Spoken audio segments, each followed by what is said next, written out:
More about Mr. Trump's strategy here of taking the fifth from Andrew Lieb, constitutional lawyer based in New York. You can find him at liebatlaw.com. Andrew, how do you read this? Well, the most interesting thing is because it's a civil case, which is what I litigate primarily, you end up with what's called an adverse inference against Trump, as if he's guilty of the thing that he's saying he doesn't want to be incriminated against. So it's a challenging legal strategy to invoke the fifth for a defendant in a civil case. All right, so if you were advising him, you wouldn't go this route? Well, I don't know what would have been said otherwise. It could have been much worse, but I would only assume it's much worse, or because it's Trump, he might be playing a media game much more than he's playing a litigation game. All right, so the state attorney general, Letitia James, has in the past, I think, called him an illegitimate president, right? Does she bring an unbiased approach to this, or does what she has said in the past not matter here? Well, I think what you're saying right now is exactly the game Trump is playing back to the fifth, and he's saying that this person, politically motivated person who's campaigned against him, is coming after him, and that's the game he's playing.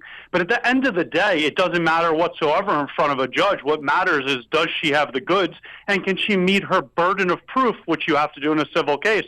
And these adverse inferences are sure going to help her. We're speaking with Andrew Lieb, constitutional lawyer in New York. You can find him at liebatlaw.com. We're talking about President Trump taking the Fifth Amendment in this New York State civil probe against him regarding some paperwork here on possible inflation of assets. There was, I think, a Manhattan DA, right, who didn't he suspend an investigation into somewhat related matters here?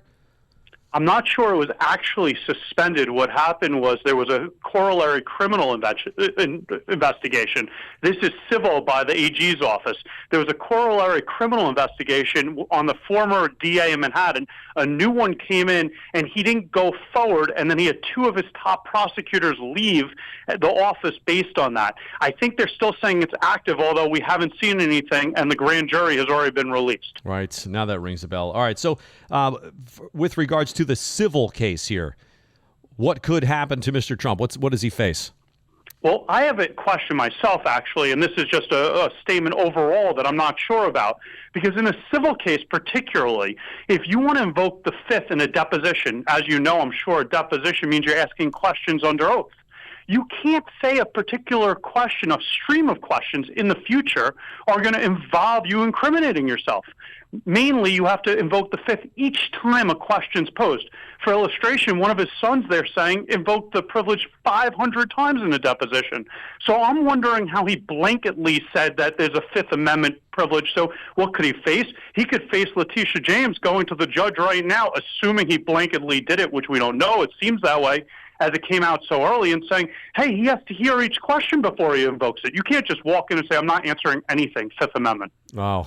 Okay, so, I mean, I guess from an outside of the law perspective, wouldn't it just save time if he said he wasn't going to answer any of the potentially 500 questions? and we just said, I'm invoking my fifth, don't bother asking? Well, I don't know how saying your name is Donald Trump, you were born on this date, like background pedigree questions involve the fifth whatsoever. That's not an incrimination, so it seems like he's refusing to cooperate in the process is what I'm trying to get at. And to cooperate in the process, you have to wait till a question that's actually criminal in nature could create criminal repercussions, and it's a broad scope of what it could be. But how do you know that each future question is going to do it, particularly since the organization itself is the target of the investigation, not him? Any feel for, generally speaking, what the burden of proof is like in matters regarding this? Yes, so it's a civil case, so we don't have to go beyond a reasonable doubt. It's a much lower burden of proof where we're saying more like a more likely than not type of thing. And she's going after money, not criminal sanctions. That all said, it seems to me, and maybe I'm missing the whole thing here, that it's a good expenditure of money for Donald Trump to even lose this case and make it more into the political witch hunt, because he's being hit by all sides. And a global defense strategy, instead of fighting each one individually, is to say they're coming after me. The government, there's all these people coming after me, and it riles his base and creates lots of fundraising. So I wonder if it's actually good for him politically for all this to be going on. Man, that's fascinating. Very good. What other angles do you think are out there? On this specific front, I don't see much. On the fact that there's so many investigations going on right now, I really personally want to see what that search warrant says with respect to the Mar-a-Lago. Because until you see that search warrant and you tie all these things together, at some point when you squeeze a lemon from all different sides, you find what pops inside. Thanks, Andrew. Andrew Lieb, constitutional lawyer based in New York.